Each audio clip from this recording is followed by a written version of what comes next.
You read all these things, you study the history of this country, you study how it was founded. That's why the word creator is in the Constitution 4 times. No, it's not. And as they say about meth, not even once.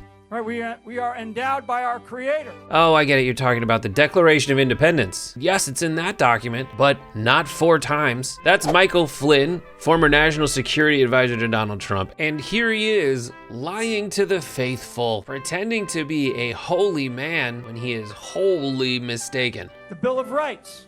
When you look at the Bill of Rights, I want you, next time you look at the Bill of Rights, in fact, tonight when you go home, look at the Bill of Rights. Hang on. Jesus. And lay the 10 Commandments right down next to them. Got my Ark of the Covenant here. I know you can't look. Better be worth it. Okay? Put them right next to each other. And you'll get a sense of how they developed the Bill of Rights. Yes, they went up a mountain, something, they killed Egyptian babies. Is that what you want me to take from this? The party that's against abortion? How God killed Egyptian babies? Is that the through line you want? Because that's the book. Not sure how that tracks. Anyways, what's your point? The rights that the Creator gave us. These are God-given rights. These are not man-given rights.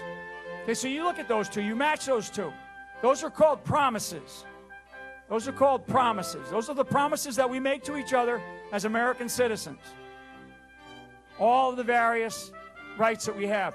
All of the commandments that we have.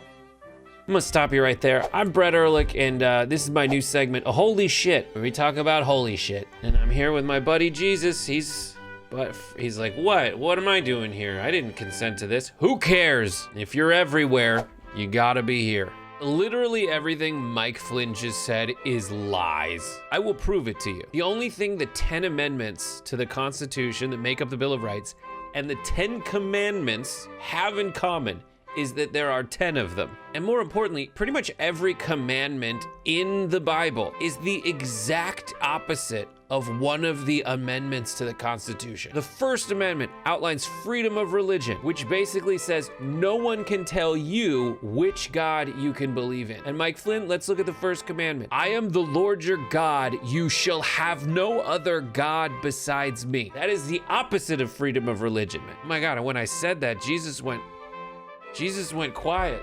That's actually the most terrifying thing that's ever happened to me. And the other thing that the Republicans will always remind us is that the First Amendment to the Constitution guarantees you freedom of speech. The second commandment is you shall not take the Lord God's name in vain, which is basically telling you what you can't say. The second commandment is the opposite of freedom of speech. The Second Amendment to the Constitution guarantees you the right to bear arms. Okay, they won't let us forget about that one. But what's the fifth commandment? Thou shalt not kill. So unless the founders truly believed that guns were only for the purpose of compensating for your tiny penis, then General Flynn is wrong. Then let's get this out of the way, the boring stuff. There are 0 commandments about the following things. Letting troops stay at your house. God was not very specific about forbidding that. There's no commandments about grand juries, double jeopardies, self-incrimination, or due process. St. Peter is not much of a jury. There's also no commandment that involves Amendments 6 and 7, which are...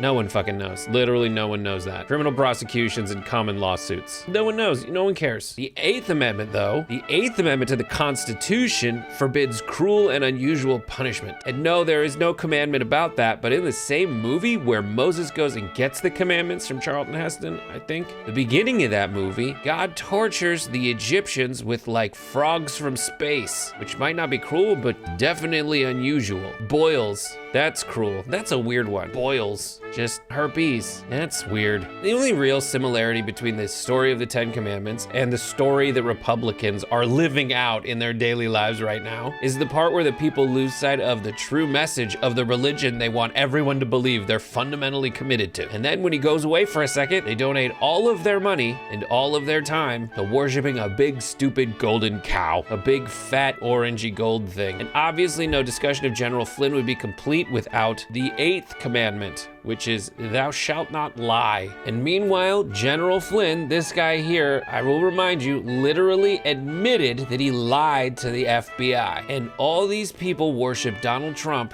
who, according to the Washington Post, lied or misrepresented the truth. What's the count now? 30,573 times over his 4 years in office. Why am I talking about this right now? It's a good question. Because these religious fundamentalists don't care about America or the promises it made. Because if they did, they'd realize that the whole point of America is to give us not necessarily just freedom of religion, but freedom from religion. And this week, people like Michael Flynn and all these governors all around the country and these fundamentalist Christian nationalist psychopaths are passing laws that are rooted not in what America is all about, but in their religion. And while they're preaching freedom, they are passing laws that strip freedom from all of us. All the while doing the single most disgusting, corrupt Christian thing, all the way down to passing a law in Texas where people get to investigate your kids if you are suspected of even